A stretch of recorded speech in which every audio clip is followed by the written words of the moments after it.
Well, it is National Child Abuse Prevention Month, and we've shared the stories of many kids who live in homes with abuse and neglect.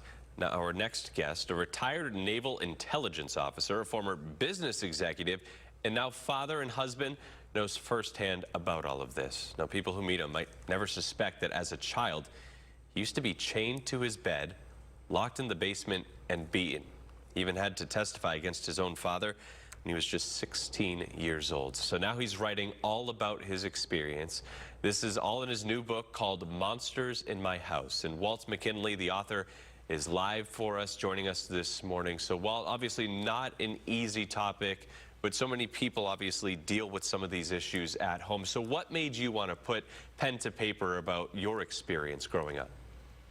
Yeah, that's a great question, Michael. Thank you for having me on today. I really wrote this story to give a voice to the voiceless. And we can't do the healing work in our society if we don't remove the stigma of trauma. So it was really just to bring awareness and show people their history doesn't define their legacy. And so in your book, what are some of the things that maybe stand out to you, or what are some of the main messages you would want people, our viewers here this morning, to really take away?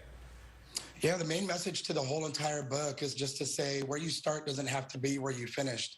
And not only in the healing journey can you feel amazing and live in abundance, but you can also become a lighthouse in the dark and an inspiration for those people who are trying to work through their own trauma, to show them that there's a different way. And so the book is really about inspiration and a story of overcoming versus just the trauma.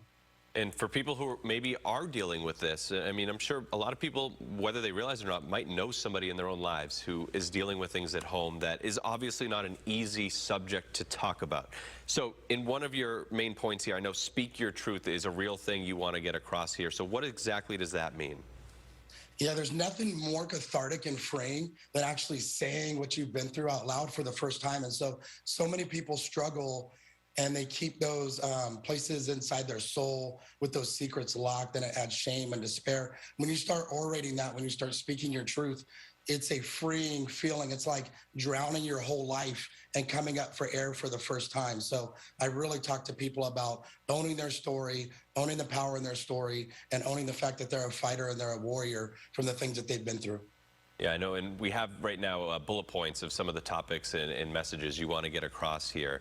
And I think with Speak Your Truth comes, don't ignore it. It's something that you have to accept and acknowledge. It's also a point.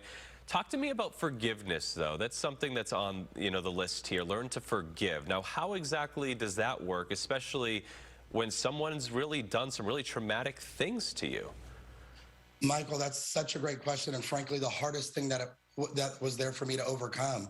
What I realized is those same people that hurt me never really did the healing work, and that's why generational trauma is 78% of the time within the same family. And so when I realized that hurt people hurt other people, it allowed me a little bit of empathy, even through the horrific things that happened to me. But it allowed me to know that I couldn't continue the cycle, and if I didn't find forgiveness for myself, for those people, so I can let that pain go, I'd be hanging on to that forever, and the likelihood of me repeating the cycle would increase. All right, well, Walt, thanks so much for joining us this morning. We understand this is, I know you've put it in a book, so you can talk about it. For a lot of people, though, it's difficult, and I'm sure you'll be an inspiration to many people this morning. So Walt's book, Monsters in My House, it is available now at bookstores and on Amazon if you're interested in buying it.